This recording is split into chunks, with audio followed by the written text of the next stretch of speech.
Silakan duduk kembali. Shalom Bapak Ibu. Senang berjumpa dengan Bapak Ibu semua. Hari ini saya datang bersama istri saya, Pastor Silvani. Bisa bangkit berdiri? Ya. Puji Tuhan. Terima kasih Pastor Lukas untuk kesempatan yang indah bisa membagikan firman Tuhan di gereja yang luar biasa ini. Di ibadah kedua ini saya akan berbicara tentang from ordinary to extraordinary. Saya percaya bahwa setiap kita ini luar biasa. Katakan amin. Kenapa? Karena kita ini diciptakan menurut gambar dan rupanya Tuhan.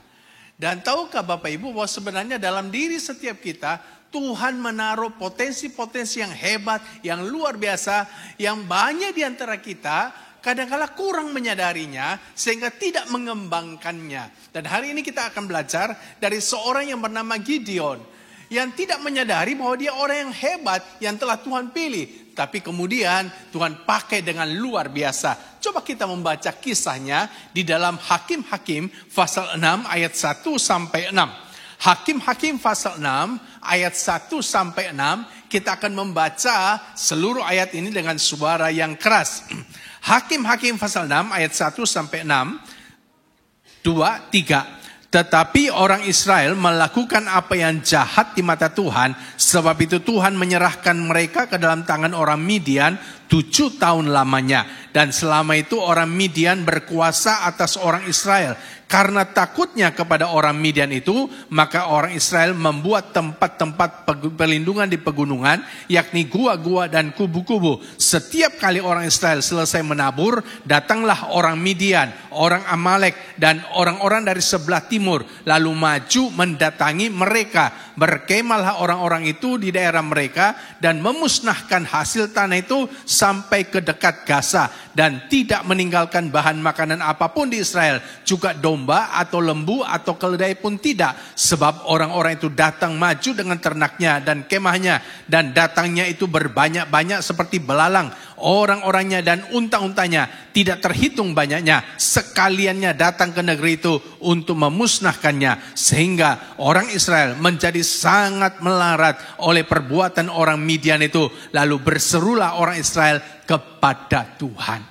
Ayat-ayat yang kita baca ini terjadi kira-kira tahun 1300 sebelum Masehi. Pada waktu itu orang Israel ditindas oleh orang Midian. Dan begitu hebatnya penindasan orang Midian terhadap orang Israel. Ayat 6 berkata mereka menjadi sangat melarat dan ketakutan. Lalu mereka berseru kepada Tuhan. Dan Tuhan kemudian memilih seorang yang bernama Gideon untuk membebaskan orang Israel dari penjajahan penindasan orang Midian. Dan Gideon akhirnya berhasil membebaskan orang Israel dari tangan orang Midian. Saudara-saudara, kebenaran-kebenaran apakah yang mau saya sampaikan kepada saudara di dalam kisah yang luar biasa ini? Kebenaran yang pertama adalah bahwa kita sebenarnya lebih baik daripada yang kita pikirkan tentang diri kita sendiri. Ada banyak orang kadang-kala memikirkan dirinya dan menghitung dirinya terlalu dibawa dari standar. Sehingga ketika diberikan sebuah tugas, tanggung jawab, mereka suka menolak. Jangan saya tidak bisa apa-apa. Saya bukan siapa-siapa. Tunjuk orang lain saja. Jadi dia merasa rendah diri karena merasa tidak bisa apa-apa. Dia menilai dirinya terlalu rendah. Saudara, betulkah kita semuanya ini adalah orang-orang yang tidak bisa apa-apa dan bukan siapa-siapa? Coba kita membaca ayatnya berkata begini. Hakim-Hakim pasal 6 ayat 12. Malaikat Tuhan menampakkan diri kepadanya dan berfirman kepadanya. Kepada siapa? Kepada Gideon. Demikian, Tuhan menyertai engkau, ya pahlawan yang gagah berani.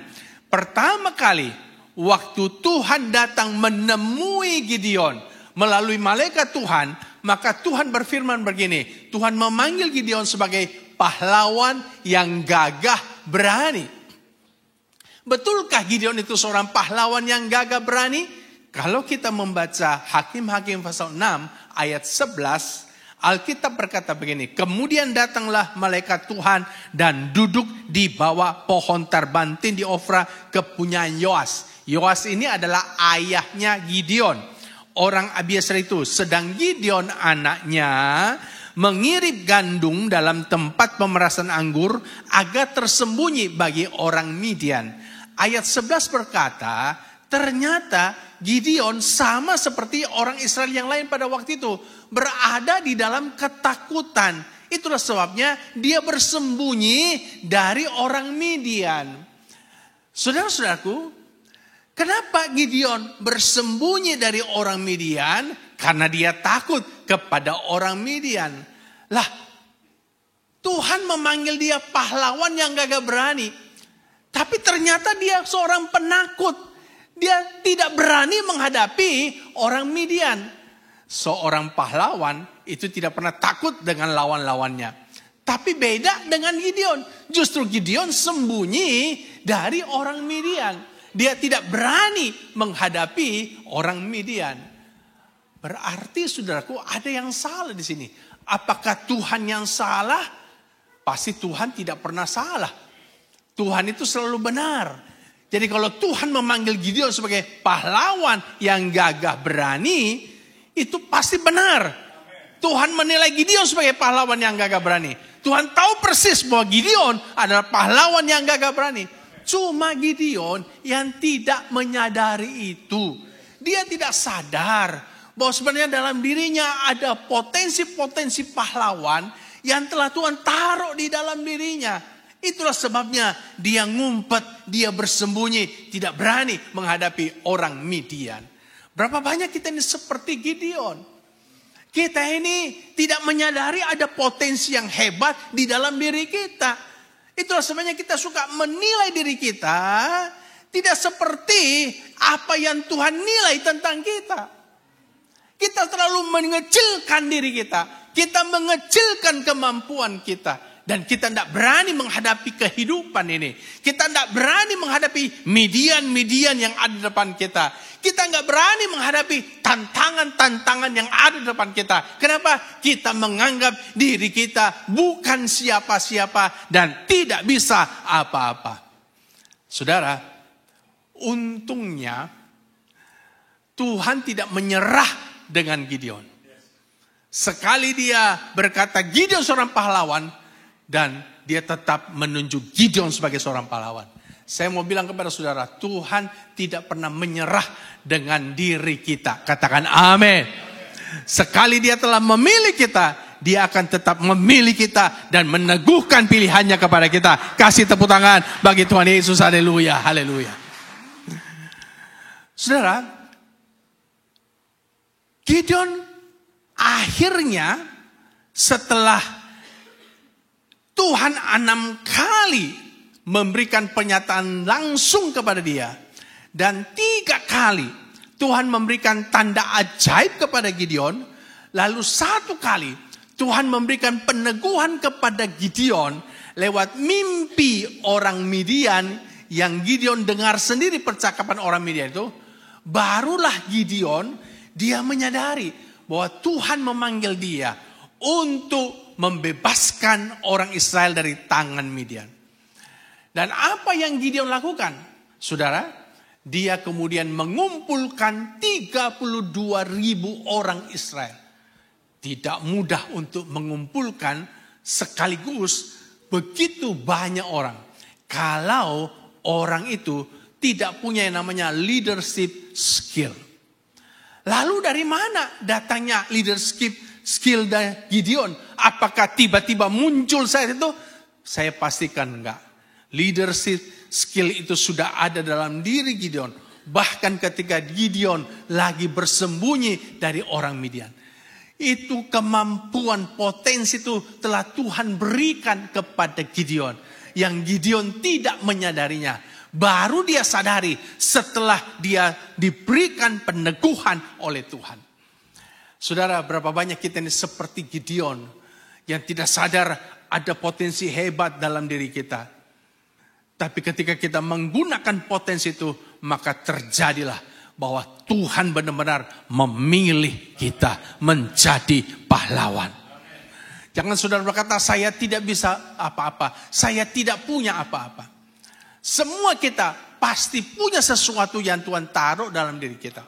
Masih ingat dengan perumpamaan ada tuan yang mau perpergian, lalu dia panggil hamba-hambanya, lalu setiap hamba dia kasih talenta, yang seorang dikasih 5 talenta, yang seorang dikasih 2 talenta, yang seorang dikasih 1 talenta.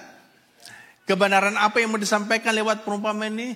Kebenarannya adalah bahwa setiap orang Tuhan berikan talenta minimal 1. Artinya semua kita ini sebenarnya Tuhan memberikan sesuatu kepada kita. Minimal 1. Kalau ada 2, puji Tuhan. Kalau ada 5, alhamdulillah. Tapi 1 saja cukup kalau kita mengembangkannya. Cuma sayang, banyak di antara kita seperti hamba yang 1 talenta itu. Tidak mengembangkannya, tapi menanamnya, menguburnya, mematikannya, membiarkannya. Sayang sekali. Saudara, jadi setiap kita sebenarnya punya sesuatu yang bisa kita kembangkan. Jangan lagi berpikir kita ini tidak bisa apa-apa. Kita kadang-kala berpikir terlalu rendah tentang diri kita. Padahal kita punya kemampuan yang hebat yang Tuhan berikan kepada kita. Katakan amin. Haleluya, puji Tuhan. Dalam Kejadian pasal 11, Alkitab mencatat pada waktu itu orang-orang berhasil membangun sebuah menara yang tingginya sampai ke langit. Bukan berarti menara itu benar-benar tingginya sampai ke langit. Itu hanya kata kiasan saja. Menunjukkan bahwa menara itu benar-benar sangat tinggi. Padahal teknologi pada waktu itu masih sangat tidak maju. Tapi orang telah berhasil membangun menara yang sangat tinggi. Dan lalu Tuhan kemudian turun dan melihat. Dan apa komentar Tuhan setelah manusia waktu itu berhasil membangun menara yang tinggi itu? Dalam Kejadian pasal 11 ayat 6. Alkitab bilang begini. Dan ia, Tuhan berfirman. Mereka ini satu bangsa dengan satu bahasa untuk semuanya. Ini barulah permulaan usaha mereka. Mulai dari sekarang, apapun juga yang mereka rencanakan, tidak ada yang tidak akan dapat terlaksana. Siapakah mereka yang dimaksud dalam ayat ini? Manusia. Jadi mulai dari saat itu, apapun yang manusia lakukan, tidak ada yang tidak akan dapat terlaksana. Saya mau coba kita lihat kiri kanan muka belakang kita. Yang ada di samping kiri kanan itu manusia enggak? Atau makhluk halus? Manusia. Saudara manusia enggak? Manusia. Saya manusia. Bisa enggak kita gantikan kata mereka ini dengan saya? Kan mereka dimaksudnya adalah manusia. Kita kan juga manusia. Bisa enggak kata mereka ini kita gantikan dengan kata saya? Bisa. Karena itu ayat ini kalau kita baca dengan menggunakan kata saya, dikatakan begini. Ini barulah permulaan usaha saya. Mulai dari sekarang, apapun juga yang saya rencanakan, tidak ada yang tidak dapat terlaksana. Kasih tepuk tangan bagi Tuhan Yesus. Masalahnya begini. Kita tidak pernah merencanakan sesuatu. Kenapa kita tidak pernah merencanakan sesuatu? Karena kita pikir kita nggak punya apa-apa. Kalau kita sadar kita punya sesuatu yang luar biasa dalam diri kita dan kita mulai merencanakan sesuai dengan potensi itu, maka apa saja yang kita rencanakan tidak ada yang tidak dapat terlaksana. Betapa hebatnya ayat ini buat kita. Kita akan menjadi orang yang luar biasa. Bukan lagi menjadi orang rata-rata, tapi orang yang luar biasa. Profesor Yohanes Surya, ini seorang pendidik yang banyak melatih putra-putri orang Indonesia. Dan menjadikan mereka menjadi juara olimpiade fisika, juara olimpiade matematika, dan juara membuat robot. Dan pendidik yang luar biasa ini berkata begini, Tidak ada anak yang bodoh. Nggak ada orang yang bodoh. Nggak ada anak yang bodoh, nggak ada orang yang bodoh. Karena itu kalau anak-anak saudara mungkin nilainya kurang bagus di sekolah. Jangan pernah berkata begini, bodoh lu, tolol lu, jangan. Anakmu tidak bodoh. Kalau anakmu bodoh, maka itu pasti karena orang tuanya bodoh. Kenapa? Anak itu menjadi bodoh karena dia belum menemukan orang yang bisa menemukan potensi dalam dirinya dan mengembangkan potensi itu. Ini sesuai apa yang dikatakan oleh Yohanes. Dikatakan begini, semua anak sama pintar. Yang membedakan hanyalah sebagian dari mereka tidak memiliki kesempatan belajar dengan guru yang baik dan metode yang tepat. Jadi saudara-saudaraku, semua kita ini sebenarnya tidak bodoh. Kita hanya belum menemukan orang yang tepat untuk menemukan potensi dalam diri kita, mendidik kita, dan membantu mengembangkan potensi itu. Kalau kita temukan orang yang tepat, atau kalau kita bisa menemukan potensi itu dan kita mulai mengembangkannya, maka kita pasti akan menjadi orang-orang yang luar biasa. Kasih tepuk tangan bagi Tuhan Yesus, haleluya. Anda tidak tahu seberapa kuatnya dirimu hingga Anda mengalami tekanan yang belum pernah Anda alami sebelumnya. Potensi-potensi dalam diri kita itu kadangkala Tuhan izinkan kita mengalami tekanan-tekanan supaya potensi itu keluar. Karena kadang-kadang kita nggak tahu seberapa besar kekuatan kita sampai kita bisa menghadapi tekanan-tekanan itu. Pandemi telah berlalu. Di Indonesia pandemi COVID itu bagi banyak orang menjadi musibah. Karena mengalami kerugian dalam bisnis, karena ada keluarga yang meninggal, ada yang sakit berkepanjangan, ada yang di PHK. Jadi bagi banyak orang pandemi menjadi kerugian. Tapi bagi beberapa orang pandemi menjadi blessing in disguise. Menjadi berkat yang terselubung. Kenapa? Karena ternyata setelah melewati pandemi, mereka menemukan potensi-potensi hebat yang keluar dari mereka itu bisa keluar, bisa nampak. Ibu-ibu rumah tangga yang tadinya tidak bisa bisnis online, tiba-tiba setelah pandemi bisa jadi pebisnis online. Bisnisnya maju malah. Ibu-ibu rumah tangga yang tadinya tidak tahu masak, tapi setelah pandemi akhirnya terpaksa bisa masak dan jadi jago masak. Jualan makanan sekarang. Laris. Ada teman saya pendeta. Saudara, ketika pandemi maka gerejanya tutup. Gerejanya gereja kecil. Dan tidak ada penghasilan, tidak ada pemasukan. Kenapa? Gereja tutup. Nggak ada aktivitas ibadah. Dia biasa juga berkhotbah ke gereja-gereja lain. Tapi karena semua gereja itu juga tidak bisa berkhotbah ke gereja lain.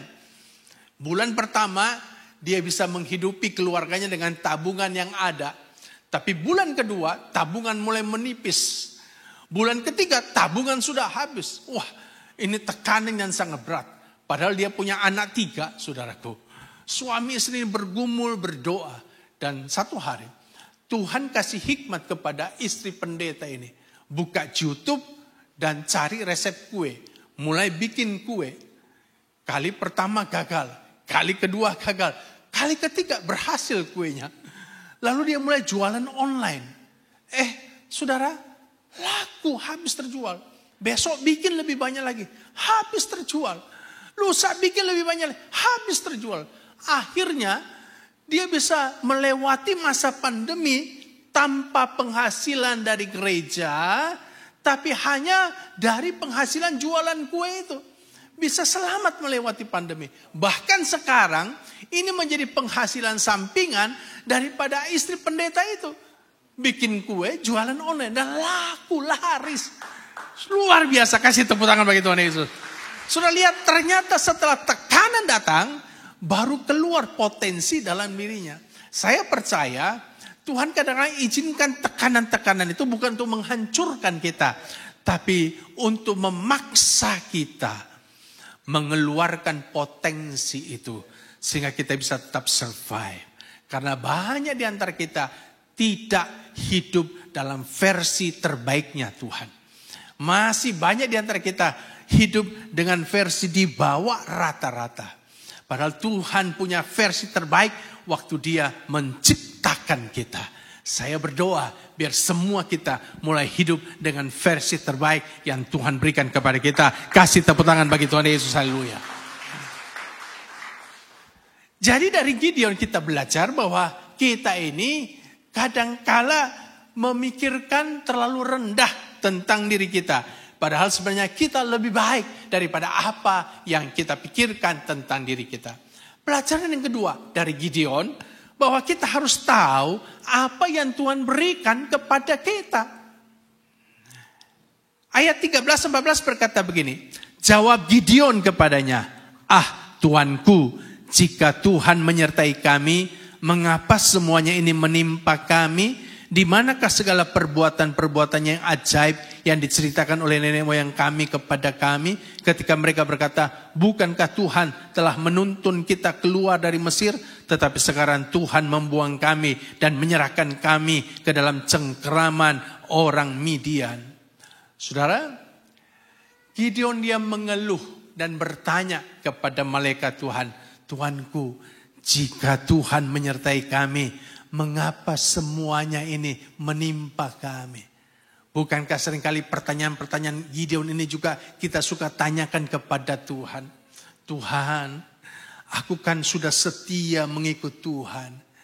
Kenapa aku harus mengalami masalah ini? Tuhan, aku sudah setia mengembalikan perpuluhan kepada Tuhan. Tapi kenapa aku ditipu orang? Tuhan, aku kan sudah setia melayani Tuhan. Mengapa anakku sakit? Mengapa suamiku sakit? Mengapa istriku Tuhan ambil? Ada banyak pertanyaan-pertanyaan yang kita suka tanyakan kepada Tuhan. Tapi anehnya saudaraku, kalau kita baca di dalam ayat ini, Tuhan tidak menjawab pertanyaan Gideon. Dalam ayat 14, Tuhan berkata begini, lalu berpalinglah Tuhan kepadanya dan berfirman, "Pergilah dengan kekuatanmu ini dan selamatkanlah orang Israel dari cengkeraman orang Midian." Tuhan tidak menjawab pertanyaan daripada Gideon. Tuhan tidak kasih penjelasan kepada Gideon, "Gideon, kamu mengalami ini karena begini. Tidak. Malah Tuhan kasih tahu kepada Gideon apa yang Tuhan berikan kepada Gideon. Tuhan memberikan kekuatan kepada Gideon. Supaya melalui kekuatan itu dia bisa pergi membebaskan orang Israel dari tangan Midian. Saudara, daripada menjawab mengapanya Gideon, Tuhan lebih suka kasih tahu apa yang dia berikan kepada Gideon. Makanya kalau saudara suka tanya sama Tuhan, "Tuhan, mengapa ya saya ngalami ini padahal saya sudah begini?" Tuhan tidak menjawab kadang-kadang, betul tidak? Kenapa? Karena bagi Tuhan daripada menjawab pertanyaan mengapamu, Dia lebih suka kasih tahu sama saudara apa sebenarnya yang Dia berikan kepadamu. Kekuatan apa yang ada dalam dirimu yang bisa kau pakai untuk bisa mengatasi dan menang atas pergumulan hidupmu. Katakan amin. Itulah sebabnya mari kita harus belajar untuk bijaksana.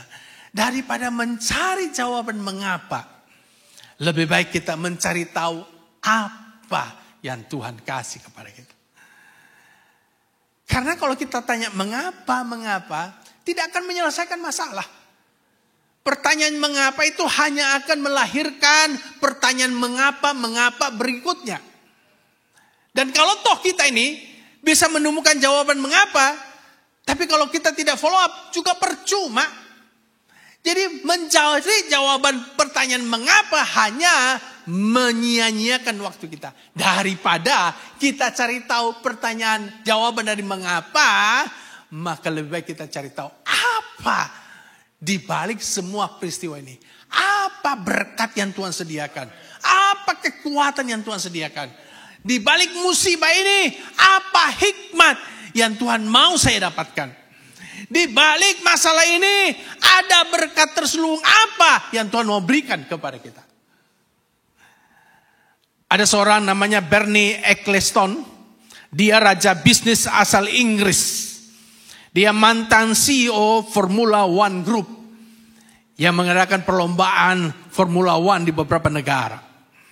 Satu hari dia dirampok, dihajar habis-habisan sampai babak belur. Dan termasuk jam tangan Hublot yang baru dibeli, yang nilai 4 miliar rupiah, ikut dirampok. Saudara, setelah mengalami peristiwa yang naas itu, Bernie tidak mencari tahu, kenapa ya saya dirampok? Ini bodyguard saya di mana ya? Dia tidak mencari tahu kenapa. Tapi dia mulai berpikir out of the box. Apa yang bisa saya dapatkan lewat peristiwa perampokan ini? Dan setelah dia lama merenung, dia dapat pencerahan. Dia panggil seorang juru foto. Foto dia. Lalu kemudian foto yang mukanya lagi babak belur itu, lebam-lebam dipukul itu, foto itu dikirim kepada CEO Hublot. Lalu dia kasih komentar di bawahnya, see what people will do for a Hublot.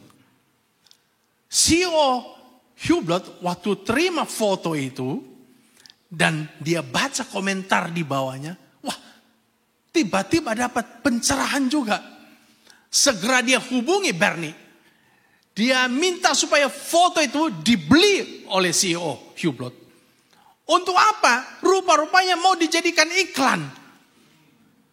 Jadi setelah dia beli haknya foto itu kemudian dijadikan iklan jam tangan Hublot. Dengan komentar di bawahnya, see what people will do for a Hublot. Dan saudara tahu, setelah itu menjadi iklan daripada jam tangan Hublot, penjualan jam tangan Hublot mengalami peningkatan. Kasih tepuk tangan bagi Tuhan Yesus. Saya percaya Bernie itu bukan orang Kristen. Kalau toh orang Kristen pasti dia belum lahir baru.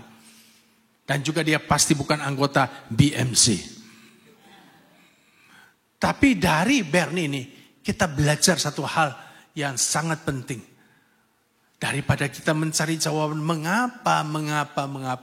Mari kita mulai mencari jawaban apa di balik setiap peristiwa yang terjadi dalam hidup kita.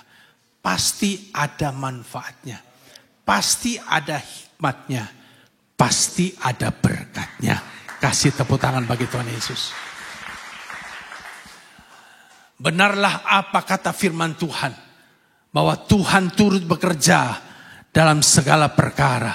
Untuk mendatangkan kebaikan bagi orang yang mengasihi dia. Bahwa Tuhan tidak pernah meninggalkan kita. Apapun yang terjadi dalam hidup kita. Tuhan tahu persis. Dia ngerti, dia tahu, dia melihat. Dan dia turut bekerja di dalamnya. Untuk mendatangkan kebaikan bagi kita. Ada seorang anak muda, dia bertobat dalam sebuah kebaktian kebenaran rohani. Dan dia begitu menggebu-gebu untuk melayani Tuhan. Dia doa sama Tuhan. Dan dia merasa yakin panggilannya adalah menjadi seorang misionaris yang melayani suku terasing. Segera dia masuk sekolah Alkitab untuk menjadi seorang misionaris.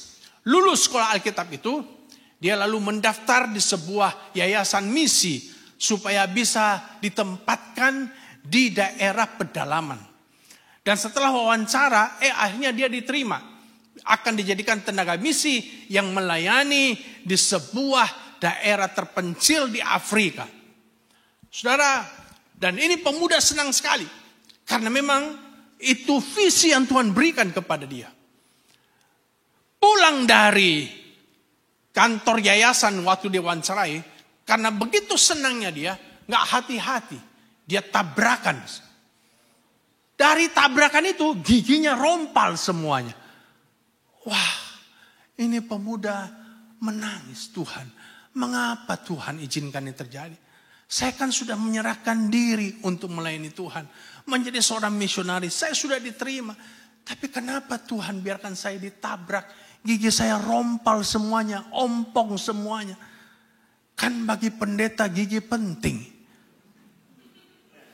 Kan pendeta ini harus khotbah, harus bicara. Lah kalau giginya ompong semuanya, susah.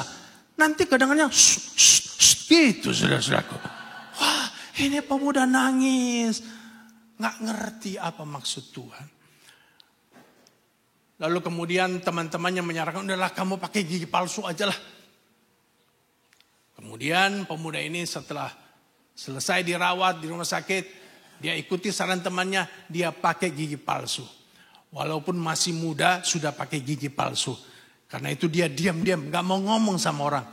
Gak ada orang yang tahu kalau dia pakai gigi palsu, kecuali teman-teman dekatnya. Akhirnya jadilah pemuda ini dikirim ke sebuah desa terpencil di Afrika.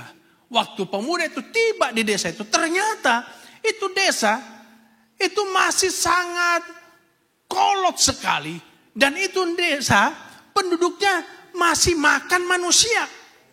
Dan pemuda ini gak tahu. Karena dia diterima baik oleh kepala desa di situ. Padahal memang kebiasaan kepala desa di situ, kalau ada tamu baru, dikasih makan yang enak. Digebukin gitu loh. Dilayani dengan baik, dikasih senang. Ya, supaya nanti kalau sudah gemuk, baru dipotong. Dagingnya dimakan satu desa. Nah pemuda ini gak tahu kalau ada rencana jahat daripada kepala desa itu. Dia pikir dia diterima baik di desa itu. Dia senang-senang saja. Ya. Satu hari pagi-pagi, ya, ketika sudah hari hanya, ini kepala desa perintahkan anak buahnya untuk segera menangkap pemuda itu untuk dibunuh. Nah pagi-pagi sekali, ini pemuda nggak tahu kalau ada rencana jahat bagi dia. Dia pergi ke sungai, dia mandi di sungai. Sementara ada belasan pasang mata di semak-semak mengintip pemuda ini. Rencananya habis selesai mandi, langsung disergap, ditangkap. Pemuda ini nggak tahu kalau ada orang sedang mengintip dia. Dia mandi aja. Habis mandi, ku gosok gigi. Sudah tahu bagaimana orang yang pakai gigi palsu menggosok gigi? Giginya dicopotin. Lalu dia gosok gigi palsunya. Sambil menyanyi, haleluya, haleluya. Itu belasan pasang mata di semak membelalak kaget. Mereka tidak pernah lihat ada orang bisa copotin giginya, masukin lagi. Segera mereka lapor ke kepala desa. Tuan, jangan bunuh pemuda itu. Pemuda itu sakti mandraguna. Ilmunya tinggi. Bisa copotin gigi, masukin lagi. Wah, jangan kita bunuh dia. Jangan-jangan dia keturunan dewa. Kalau kita bunuh dia, desa kita bisa kena tulah. Akhirnya rencana pembunuhan dibatalkan. Pemuda ini nggak tahu. Dan kepala desa jadi hormat sama dia. Tiap kali ketemu selalu hormat. Orang-orang di desa juga jadi hormat sama dia. Pemuda ini jadi aneh. Kok semua sekarang hormat sama saya? Sampai kemudian satu hari, kepala desa dia terbuka ngomong sama pemuda ini. Tuan, saya mau sekarang belajar ilmu dari Tuhan. Saya mau ikutin apa saja kata Tuhan. Tuhan sekarang selalu bicara tentang Yesus. Saya mau terima Yesus sebagai Tuhan Juru Selamat. Akhirnya satu kampung itu bertobat terima Yesus. Setelah itu saudaraku, lalu kepala desa bilang begini. Tuhan, saya mau belajar ilmunya Tuhan. Ilmu apa? Itu loh ilmu copotin gigi, masukin lagi. Pemuda ini kaget loh. Kok ini kepala desa tahu saya pakai gigi palsu? Ini kan rahasia perusahaan. Kok dia bisa tahu? Lalu kepala desa cerita. Tahu nggak Tuhan? Kami sebenarnya rencana mau bunuh Tuhan. Dan hari itu saya sudah kirim utusan untuk menangkap Tuhan. Tapi anak buah saya kaget. Tuhan bisa copotin gigi, masukin lagi. Wah, ilmu Tuhan sakti mandraguna. Makanya kami tunduk hormat sama Tuhan. Apapun yang Tuhan ngomong, kami sekarang turuti. Sampai di situ pemuda ini baru sadar. Oh, Tuhan izinkan saya tabrakan. Giginya rompal semuanya. Rupanya ada maksudnya. Ada tujuannya untuk bisa memenangkan satu kampung itu. Sudah lihat, tidak ada hal yang terjadi dalam hidup kita yang Tuhan tidak tahu dan Tuhan ada di baliknya. Kalau hari ini sudah mengalami banyak masalah, kuatkan hatimu. Karena Tuhan bersamamu. Ada berkat di baliknya. Katakan amin. Puji Tuhan. Kekuatan untuk mampu melakukan harus disertai dengan karakter dalam melakukan. Tuhan ingin supaya kita punya karakter ketika kita ini menggunakan potensi-potensi yang hebat itu. Karena ketika orang menjadi luar biasa karena potensinya hebat, lalu karakternya jelek, maka lihatlah orang itu pasti akan mengalami kerugian demi kerugian. Potensi yang hebat dalam diri kita, skill, talenta, itu akan memampukan kita naik ke atas. Tapi karakter akan mempertahankan kita tetap ada di level atas. Kalau saudara tidak punya karakter yang baik, setelah saudara ada di atas, saudara pasti akan terjun bebas, jatuh lagi ke bawah. Ada seorang namanya Allen Iverson. Dia lahir tanggal 7 Juni tahun 1975. Dia dijuluki AI dan The Answer. Dia seorang pebasket Amerika yang sangat terkenal. Dia klub terakhirnya adalah Philadelphia. Dia 11 kali masuk tim NBA All Star. Dia memiliki kekayaan 200 juta US dollar. Tapi sayang, karakternya jelek. Dia suka berjudi. Dan dia suka berjudi bukan hanya setelah jadi terkenal. Sebelum jadi terkenal, dia juga sudah suka berjudi. Dan rupanya karakternya yang jelek inilah yang menghancurkannya. Karena dia mengalami kebangkrutan karena suka berjudi itu. Ada contoh yang lain lagi. Ada seorang namanya Travis Henry. Dia pemain soccer Amerika. Dia lahir tanggal 29 Oktober tahun 1978. Klub terakhirnya adalah Denver Broncos. Dan rencananya akan diperpanjang kontraknya senilai 318 miliar rupiah. Tapi kemudian perpanjangan kontrak dibatalkan. Kenapa? Karena Travis ini mengalami permasalahan hukum. Dia memiliki 11 anak dari 10 wanita. Dia playboy cap kodok, saudara. Dan pengadilan Amerika memutuskan dia harus membiayai 11 anaknya itu. Dan tentunya butuh biaya yang besar. Dia diskorsin 1 tahun oleh NFL karena penggunaan narkoba. Dan dia bukan hanya menggunakan narkoba, tapi dia juga ternyata pengedar narkoba. Sehingga dia dipenjara selama 3 tahun. Karirnya hancur karena karakternya yang jelek. Pak, Ibu, kalau kau telah temukan potensi dalam dirimu itu, dan kau mulai mengembangkannya, dan kau menjadi orang yang luar biasa, jangan lupa, kembangkan juga karaktermu. Tumbuhkan juga karaktermu. Karakter yang seperti Kristus. Kasih tepuk tangan bagi Tuhan Yesus. Yang ketiga, yang terakhir. Dari Gideon kita belajar bahwa penyertaan Tuhan memampukan kita untuk menjadi pahlawan yang luar biasa.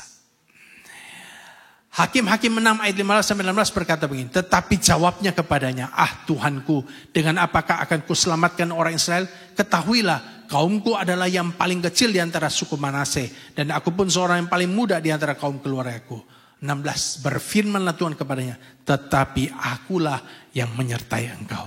Sebab itu engkau akan memukul kala orang Midian itu sampai habis. Tuhan meneguhkan Gideon, aku menyertai engkau. Gideon bisa menjadi pahlawan yang luar biasa. Karena ada penyertaan Tuhan di dalam hidupnya. Pak, tidak cukup kita mengembangkan potensi besar dalam diri kita. Kalau tanpa penyertaan Tuhan, semuanya akan sia-sia. Tapi dengan penyertaan Tuhan, maka kita akan menjadi orang yang luar biasa. Katakan amin. Berita baiknya adalah Tuhan janji menyertai kita sampai kesudahan alam. Berita baiknya adalah Tuhan setia kepada janjinya. Berita baiknya adalah penyertaan Tuhan terjadi sampai detik ini kepada kita. Katakan amin. Kasih tepuk tangan bagi Tuhan Yesus. Penyertaan Tuhan membuat dia tidak akan membiarkan kita dan meninggalkan kita seorang diri.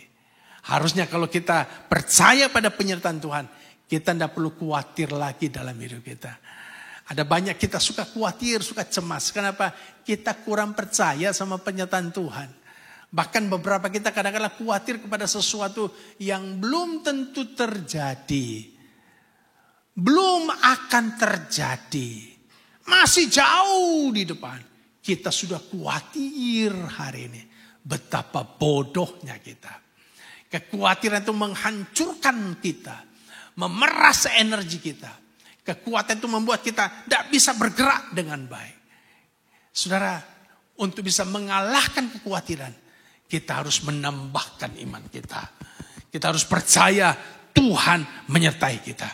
Setiap kali kalau saudara khawatir, saudara harus renungkan penyertaan Tuhan dalam hidupmu. Saudara harus berkata kepada dirimu, Tuhan menyertaimu, Tuhan menyertaimu. Ketika kita yakin Tuhan menyertai kita, maka semua kekhawatiran kita akan hilang. Selamat menjadi orang yang luar biasa. Dan saudara pasti mampu. Karena memang Tuhan telah memilih saudara. Dan Tuhan memampukan saudara melengkapi saudara. Tuhan tolong kita. Tuhan berkati.